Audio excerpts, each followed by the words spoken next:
Welcome back, travelers, to your Referral Roadmap. This podcast is dedicated to helping you unleash your personal and business revenue potential by cultivating referral relationships. In this 10-part series, we are diving into the value factor, how helping others fuel business growth. We'll be exploring how adding value in business can be a key driver of success, offering insights and strategies to master this essential skill to build your own referral-based business. So today we're going to be talking about building relationships by listening, the true value add with our special guest, Sybil Hale. Welcome, Sybil. You're welcome. We're so excited to have you. And for our listeners that don't know you, Sybil is a CEO and founder of Mix and Mingle Business Networking Organization and is also the CEO and founder of Pros Make Ready. So we're really excited to hear what she has to share with us today. But before we dive in, I do want to go ahead and define what we're discussing. And then I'll kick it over to Athena to tell us a story because, we always love to hear her stories. Right, Athena? Well, we'll see if they do, but yes, I like telling them. I love the stories. Awesome. So today we're defining, or the definition is we're talking about business listening is an intentional act of fully focusing, understanding, and responding to clients, colleagues, or partners with that purpose of uncovering their true needs, concerns, and goals. So it's about hearing beyond words to grasp the underlying motivations and challenges, allowing you to offer tailored solutions that will build that trust and strengthen your relationships. So Athena, Yes. I'm going to kick it over to you. All right. Well, I love this topic because when I'm speaking or teaching, I often say in sales, your biggest asset, your biggest skill set needs to be the ability to listen and listen to understand, not to be heard. And so a lot of people, I think when they think listening, they're like, well, I heard them, but did you hear them? And so that's what we're going to kind of unpack and really get into. So if you guys are on your treadmill or in your car, like always, we're going to have some practical things. Save this so you can come back. I hope you have a journal if you're following us along in these series so you can take these awesome nuggets and apply them. But I do want to talk about a story here because, Sybil is going to tell us so many awesome examples of good listening. I wanted to kind of start out, Jada, with one that wasn't so great. Okay. Right? Yeah, go for it. And what had happened is years ago, it's been almost a decade ago for me, I was in a business relationship with a professional coach. And when I would sit down with this coach and explain what the opportunities I had, the growth that I wanted to do, where I wanted to take the business, it was as if this person never heard me. They kept giving me canned answers or would ask me questions in circles. And I remember that went on for quite a long time. And I started to second guess myself. I started to think that I was incompetent. It made me feel like I didn't have the ability to articulate. And unfortunately, I was paying this person, but it made me feel empty and sad and frustrated. And I remember it kind of came to a head after a one-on-one session where it was the same thing. I kept asking these questions. I needed answers, and it was the same rhetoric, same thing. He wasn't listening. He wasn't listening to help. He was listening to check off a box that he did what he needed to do. But the other piece is he wasn't being honest with himself or me, that he really needed to say, I don't have the answer. But here's what happened. It all came to a head, and I sat in my car outside of his office and I cried. And I felt so overwhelmed. And at that point, I decided to make a change. And then I needed somebody in my life to help me, but they needed to first be able to listen. And so I made some changes, let go of that relationship. And I got into a coaching situation. You guys all know that at around that same time is when I started following Darren Hardy, and he became my mentor. But beyond that, I also became part of a group. And Jada, I don't talk about this little group, but it's one of those things that until I was remembering that, I was like, oh yeah. And it was this collaboration group. And there was 4 of us. And we got together on a monthly basis and we presented to each other like legitimate, like, hey, you guys, this is the problem I'm dealing with right now. And we listened to each other. We allowed each other to hold space. And then we encouraged each other and gave each other recommendations. And I went from not feeling heard to finally a place where I felt valued, listened to, and all of those negative emotions changed to positive. So, huge impact in my life, changed the trajectory of my entire life. So, listening is critical. So that was my negative story that turned into something positive, because I know Sybil's going to tell us all like how to and wonderful. But Jada, I'll be quiet. You know, there's people that want the facts and figures. They want to know the details, and you're my detail girl. So it's up on you. Absolutely. Well, I will bring the details. You can count on that. So I have 4 studies today. One is the Harvard Business Review. They did a study on sales performance and found that top performing salespeople spend significantly more time listening to their clients than talking. And on average, they listen 55% of the time during sales calls, while lower performers tend to dominate those conversations. So I think that's huge. The second one was the 80-20 rule, which is also known, and I hope I pronounce this right, but as the Pareto principle, suggests that in business conversations, you should aim to listen 80% of the time and really only talk 20% of the time. This principle encourages active listening and ensures that you gather more information than you give, leading to better insights and more informed decisions. And then the third one is neuroscientific research has shown that active listening stimulates neural activity in the brain's prefrontal cortex, which is involved in decision making, problem solving, and empathy. This means that the more we actively listen, the more we enhance our ability to think critically and understand complex issues. Hello, people. Right? Hello, it's science. We need to be listening. I think everyone, Jada, needs a little more neuroactivity in our frontal cortex. All of us. So listening. I'm sure we do. Absolutely. Okay, then I have one more. The emotional intelligence, so EQ research, particularly by Daniel Goleman, highlights that one of the key components of a high EQ is empathetic listening. So those with higher EQ are more successful in business relationships because they can connect with others on an emotional level, which really offers an involved listening with empathy and responding appropriately. Yes. So that is our facts and figures for today. But without further ado, would love to hear from Sybil. So Athena, I'll kick it back over to you to start that. Absolutely. Sybil, thank you so much for being here. Well, thank you for having me, Athena.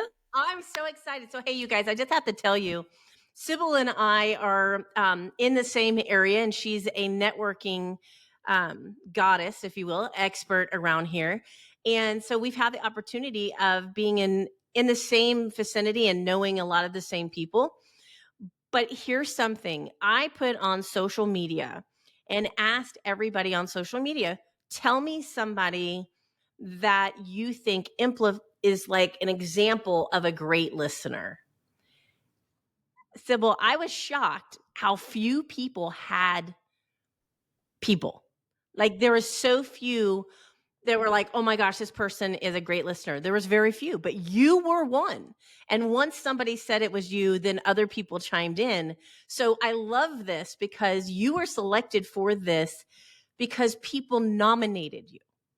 That this is a skill you have, and that you make, when you sit down with people, you make them feel seen, heard, and valued. The opposite of what we had talked about earlier in the podcast. So I can't wait. Congratulations for making an impact on others, that they would honor you with such a nomination. Well, I am very, very honored, and thank you for sharing that, because I do. I think the key, I love people. I love people.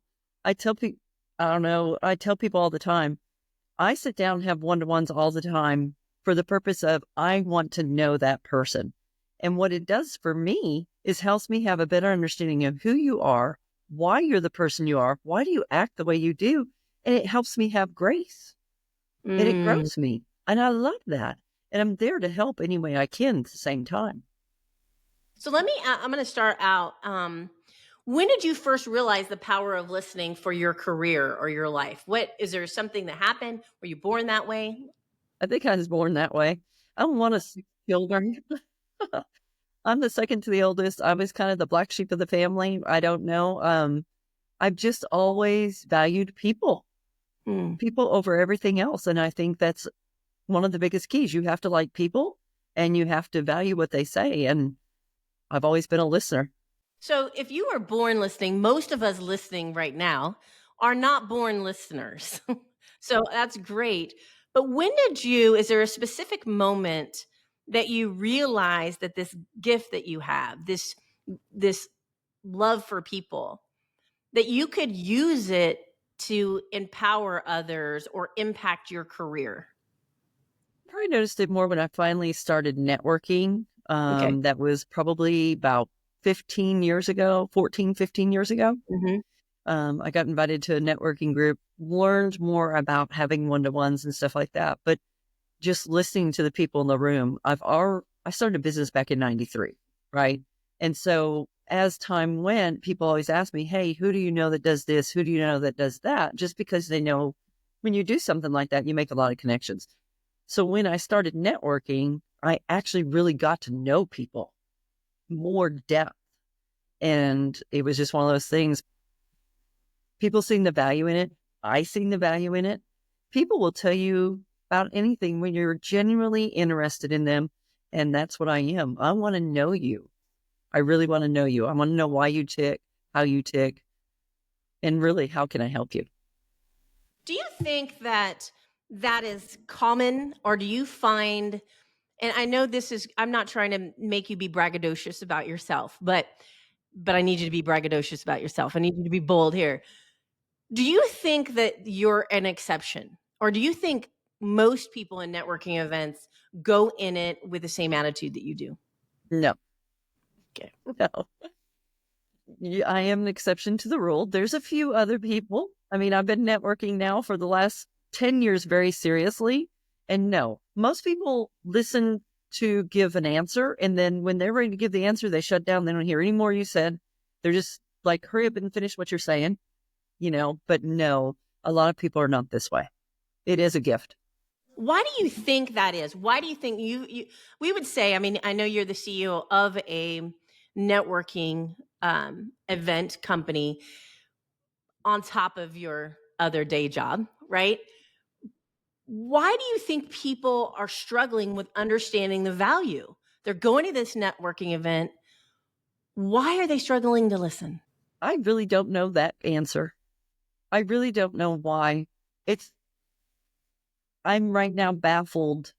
We do a couple things in our networking event. Yeah. And one of the things is we send the list of everybody that was there.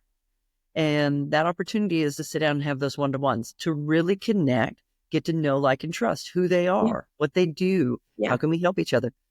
And people don't realize the value of the list. They don't understand the value of the list. And that blows me out of the water. We're doing a test right now because we've been 3.5 years and we've been doing this ever since the beginning. And we're doing a test to find out how many people really value the list. And I have been blown away. That just goes to show you people are more about themselves, honestly. Yeah. And I don't mean that in a bad way, but that's just like when you sit down and have a one-to-one. It's got to be about you, your business, and how we can work together. You has to be number one. Everybody wants to talk about themselves. I think we're so self-absorbed in ourself and who we are and what we can get that we forget that if we'd be more involved with the other person and actually hear what they're saying, we're going to go so much further. Jada, I think that's a mic drop moment right there.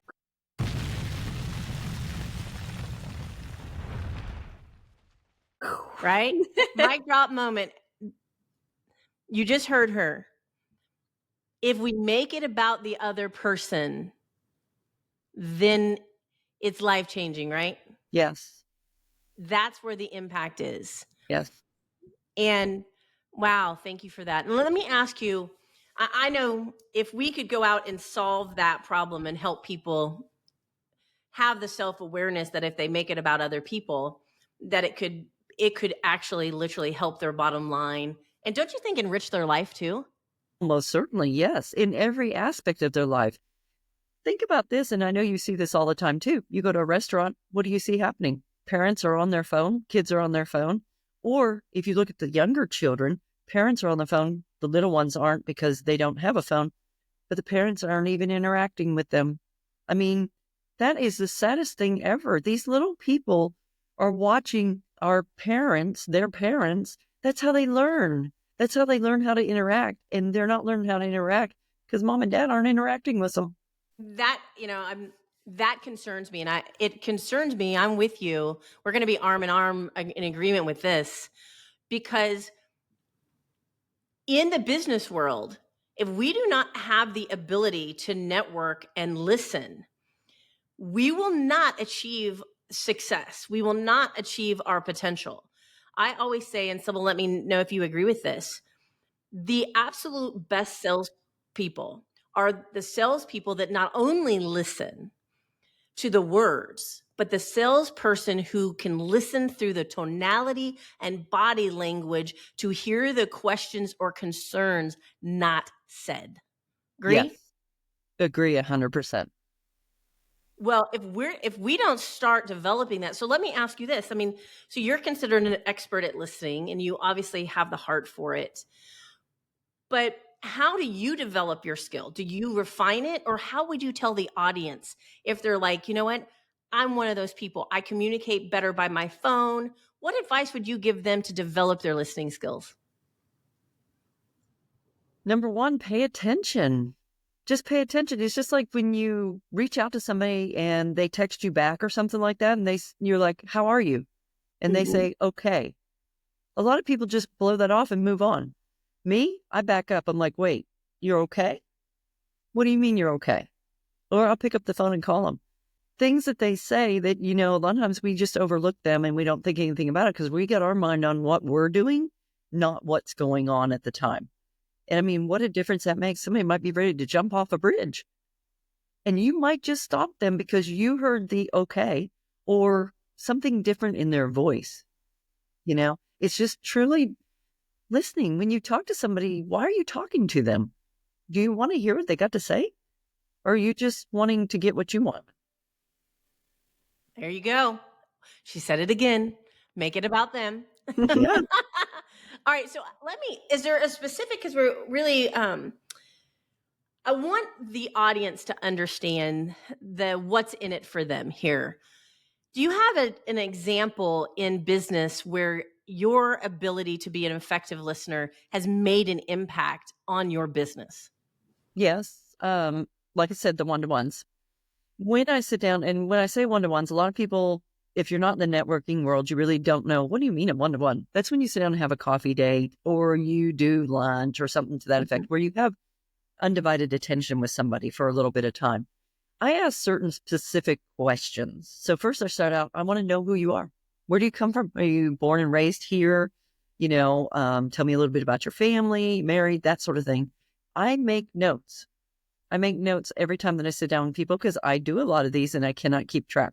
There's too much going on in the head. So I keep track, but then I ask questions, and those questions are like, number one, I think is super valuable in business.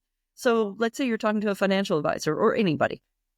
Why would somebody use you instead of somebody else? Why are you different? How are you different? Why you? And I write that down. And then it's like, who's your niche market? Who is your niche client? And I write that down. And then it's like, who's your ideal referral partner that's going to connect with you, be your mini-me, and bring you business, and vice versa. And then I ask them too, is there a certain business or client that you're looking for that maybe you haven't had the opportunity to get into, a big business or something, that maybe I or someone I know in my connections, my network, that might be able to help connect you. And that I am super purposeful. I write these things down. I try to, before we leave, I try to give you a true referral or a connection. I want you to understand that I'm not just wasting my time here. I want to help you. But at the same time, it always comes back. And we usually get a little opportunity to share a little bit about me. But ultimately, I want you to know I am very invested in you and I want to help you. And I try to show it right now. Those questions, I hope that you guys will save this and write down the questions she just said. Those were powerful. Mm-hmm. They'll give you all the information that you need to make an impact in another business. Thank you for sharing that. That was excessive wisdom. Thank you so much with that. Well, now, I think everybody needs that. And I want to see everybody propel and grow, not only in business, in personal life, personal relationships. We need that. Athena, can I ask a question? Please. Okay, Sybil. So, in my generation, I will say people tend to want to meet for coffee, say, and would feel uncomfortable if you had a notepad out and were writing notes.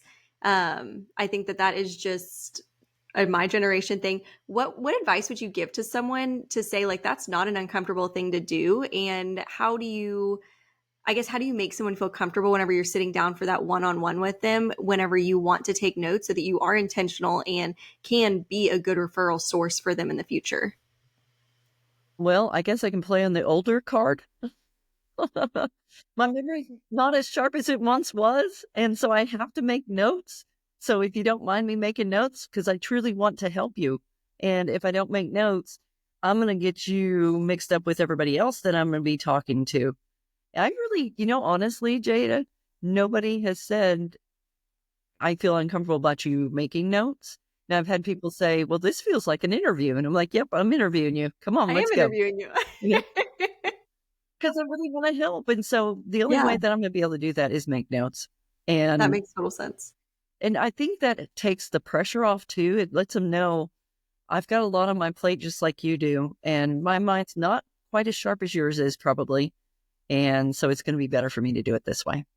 And nobody has said, no, I don't want you to do that. Yeah. So that's perfect. maybe Thank you. I appreciate that. I appreciate that. Thank you. Yeah. I hope that helps. Yeah, that's helpful. That's a great question. Thank you so much, Jada, for that. Because different generations react to things differently. So, hey, Sybil, do you ever ask somebody's permission? Say, hey, do you mind if I take notes? Do you ever do that? No. She's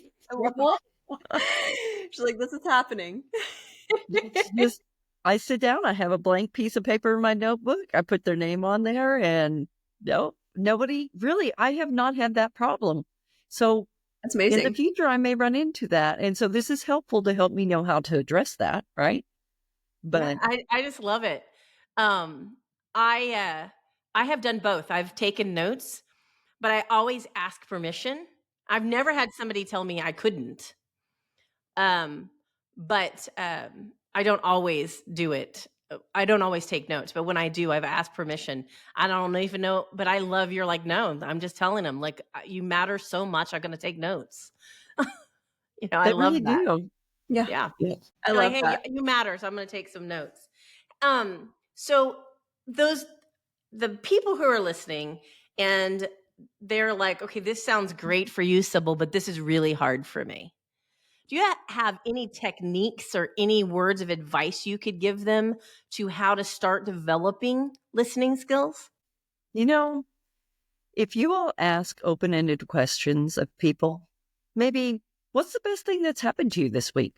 That's a very comfortable question. Mm-hmm. Maybe, what is something that you want to try to accomplish this year? It could be personal, it could be business, it doesn't matter. What is a goal that you have this year? Or do you have a dream trip that you want to take? Where would that be? When are you going to do it? Just get on that page of, comfort of just talking to each other and listening. When it's something like that and you're interested in travel, it's like, oh, I want to know. So it just kind of depends. But just getting that person to talk about something that it's not about trying to sell anything. It is strictly getting to know one another.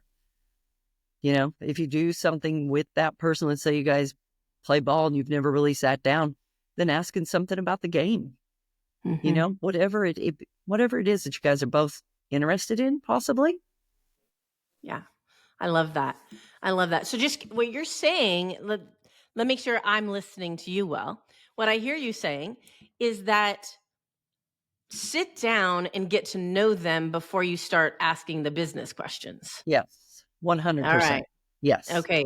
It's not a Right? sales appointment. When you sit down and have coffee, just talking to a friend on the phone, it is not a sales appointment. And if it is, people are going to run the other way. That's not what it's about. You build the relationship.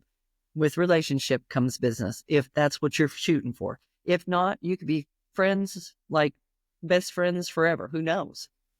Have you ever had a situation where you, and maybe not because you seem very steady, so I'm going to ask this question, but I think I'm already going to know the answer. Have you ever been in a situation where you have to really navigate because you are in a disagreement with somebody and that you have to continue to listen? Actually, there is one person that I talk to every once in a blue moon, but I try not to. And that is not like me because I talk to everybody. But every time I say something, it is twisted. And it's like there is no innuendo. There is nothing meant behind this conversation.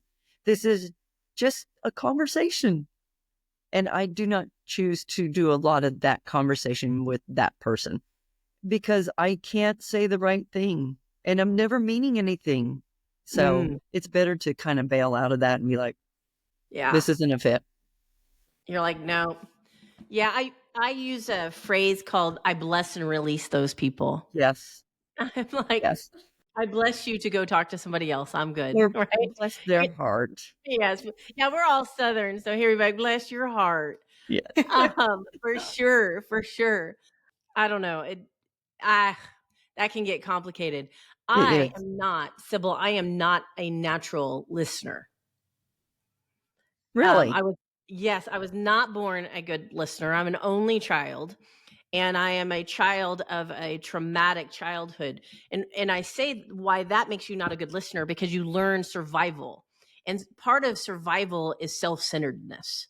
Because you are in survival mode, it puts you in a defensive mode. In a defensive mode, survival mode, you don't think about others, you think about surviving.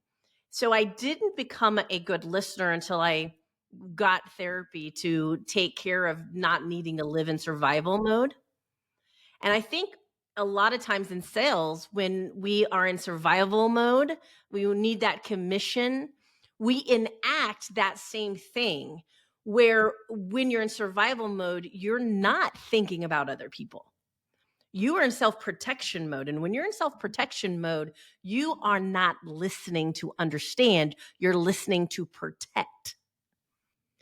And so when I finally, did my work or whatever, I realized, wow, you're a horrible listener.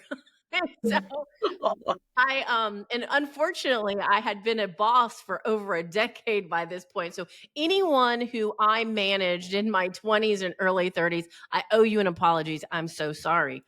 But for me, so I had to learn. So it was like a skill that I had to learn in my 30s. Wow. Of how to truly listen. And I will say this, listeners, it wasn't easy. I didn't do it overnight.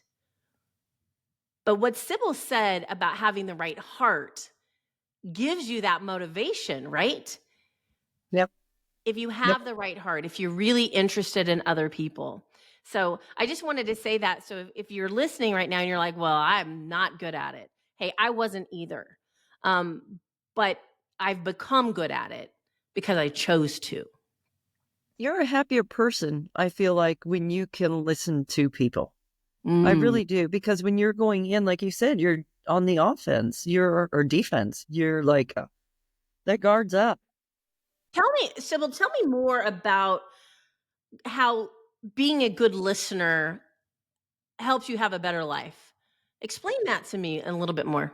Well, kind of like I said, when I learn about people, there's so many different personalities in the world and everybody's got issues. We all have issues. There's not one of us that's perfect on this world.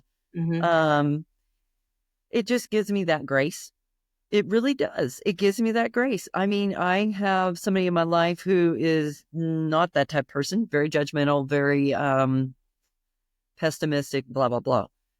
And I try to explain to that person, if you would take some time and listen to that person and understand where they're coming from, you would then not be so judgmental, and you would understand, and you'd have more patience, and you'd be a happier person. Do you want to give this class on listening to the world? I think the world needs this, Sybil. Truly, though. I would do anything I can do to help people. And, it's kind of like, I feel like we're getting worse at it. COVID really made it hard, and people don't know how to communicate. If you could just look at the picture and look at that person and just what makes them tick.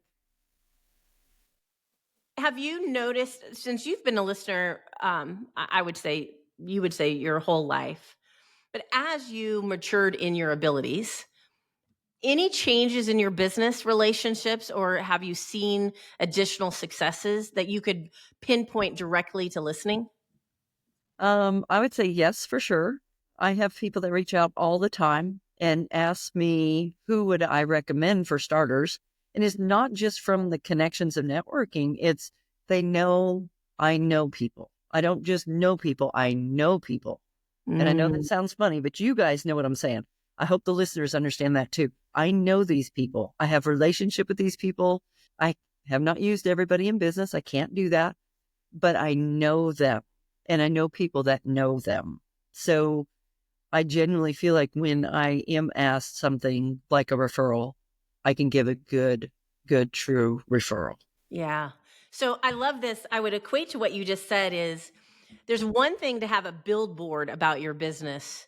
There's another thing to have a confidant that can say, I trust this person. Yes. And you're the confidant that says, forget the billboard. I know the person. Wow. I could see how that would be very beneficial in your business. That's fabulous. Thank you for that. All right. So we have these listeners out here. What advice would you give them to first understand how important listening is in their business? 2, where do they start? And anything else you want to tell them about the power of listening? Well, number one, it's so majorly important. It means the success of just you as a person. It really does. It's going to give you happiness. It will, because otherwise you're just always going to be frustrated. If you could just understand where people are coming from, and we can agree to disagree. We do not have to be on the same page. It's okay. We all have an opinion. We all live different lives. We all have an opinion. It's fine. Just agree to disagree and still love each other. That's the key. Yeah. I recommend sit down with somebody that bugs you. Somebody that bugs you. Sit down with them and just say, hey, I just want to get to know you. Have coffee, buy them a coffee and sit down and start asking them about who they are, and all that will come out. And then you'll have that grace, and you never know, you might become best friends. It's like they always irritated me. You've always heard if something really irritates you about somebody, it's because they've got something that you have a problem with inside yourself. So I would say definitely sit down with that person that bugs you and have a conversation. Find out who they are. Just let them talk. You'll be amazed. I think that does 2 things. 1, it really improves your own listening skills, but then 2, it makes it a lot easier to sit down with those people that don't bug you and listen well. Yeah. Yeah. It may be uncomfortable at first, but I'm telling you, it's so worth it. It is so worth it. And then 2, you're not going to relate totally with everybody. That doesn't mean you've got to become best friends and sit down all the time, but you now have a different understanding, and it's going to give you more grace and mercy for others as you run into people that kind of have that same type of situation. You know why they are how they are, and how you can just be nice. Just be nice. Wish it was that easy. I do. I keep saying that I'm going to start a kindness movement. You want to do it with me? Sure, let's do it. Just be nice. Yes. I'm like, you can find something to be nice about. What you Yes. were just saying, I love that advice. Thank you for sharing that about sitting down with somebody that you perceive bugs you, right? Because until you sit down with them, it's a perception that they bug you. And so sitting down with them, I literally read an article in the Wall Street Journal in the last 4 months. And it was talking about the need for communication and how we are really deprived of true communication right now in America. And it gave an example of a group of people they brought together. And one was what we would call like a Trump, a big jacked up truck, gun toting, red wearing person. And the other one came in and drove in a Prius and stereotypical what you think, and had peace and signs and etc. They come in and they sit around this table, and they have a monitor that makes everyone at the table. And it wasn't just them, there was a group of people. But these two people really stood out in this experiment. And as they had a moderator that made them all communicate in a non-adversarial way, where everyone actually had to hold space to hear everyone, that by the end of it, they were hugging each other and laughing, because he said when she pulled up, he thought about running over her Prius, and she thought about blowing up his gas guzzling, right? And so they instantly disliked each other strictly from the vehicle and out. But when they sat down and had a conversation, they saw each other's different perspectives. Now, didn't mean they changed their personal views. It means they just saw each other differently. So that wraps back. That's exactly an example, Sybil, of what you've been saying. You can't have grace for people. You can't know people, truly know people, unless you're willing to listen. Yes. Yeah. It's You great. got to let those walls down too. Don't come in with that, I don't like what you stand for, resistant. Right. Come in open-minded. What makes you, why? Why do you believe the way you do? Mm-hmm. And everybody's got a story. Yeah. Ain't that the truth? And life is so much more fun when you hear people's stories. I agree. I love it. And don't judge a book by a cover. Right. You're so you right. Don't know. No. You have no idea. That's awesome. I have can I tell one more other funny story? Please do. So this is about not judging a book by a cover. So my dad, when I was in high school, that was a minute ago, everybody. But when I was in high school, my dad is a biker, and he doesn't value nice clothing, right? He often looks homeless. And he knows this about himself. So I'm not being mean to my dad. But in high school, my father, though, is very audiophile. And if you know what that means he spends a lot of money on audio equipment to listen to records and music. And he went into an audio store, and because of the way he looked, they wouldn't service him. And they didn't want to talk to him. And they absolutely discounted him. And I was with him.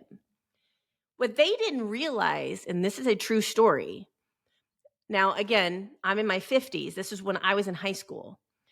The stereo system we had at home was worth over $50,000 with over 2,000 albums. He was their ideal client. He was the person they wanted to sell to. But because they judged him on the way he put himself together, they alienated him. And instead of us doing business in the same town we were in, which was the only store in town where they needed it, we went all the way to LA, 4 hours away, to go give business to.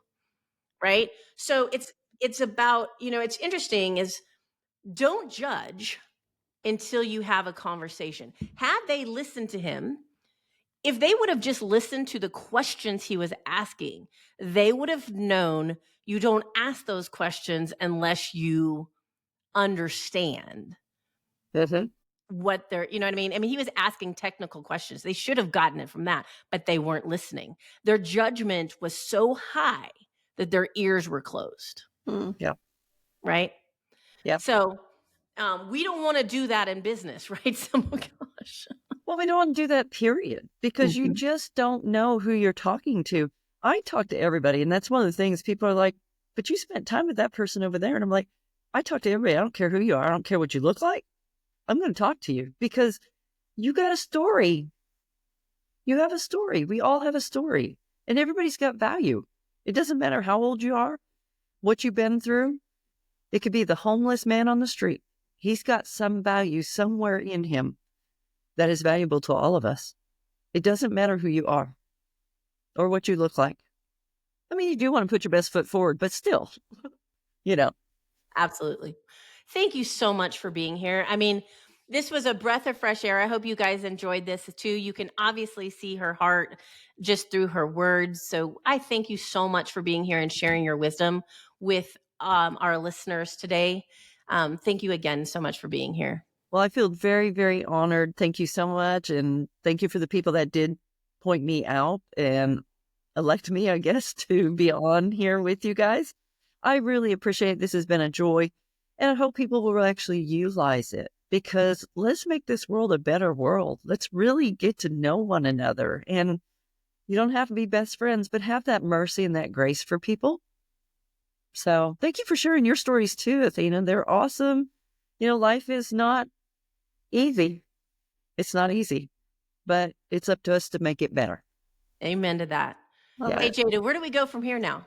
Awesome. Well, anyone that wants to get connected with Sybil, I will make sure that her email is in the show notes below, whether that's for Pros Make Ready or her business networking event or organization. So I'll make sure that you have all of her contact information. But aside from that, we would invite you to join our Success Revolution. It is our weekly blog fueled by relationships, referral, and revenue, where you get weekly growth strategies straight to your inbox to take control of your sales, your revenue, and achieve your full potential. Make sure that that link is in the show notes below as well. And then don't forget to like and subscribe so you can join us next week as Athena brings real talk and real strategies with our special guest, Jolene Curry. We can't wait to see you next week. Bye, y'all. Bye, guys. Bye.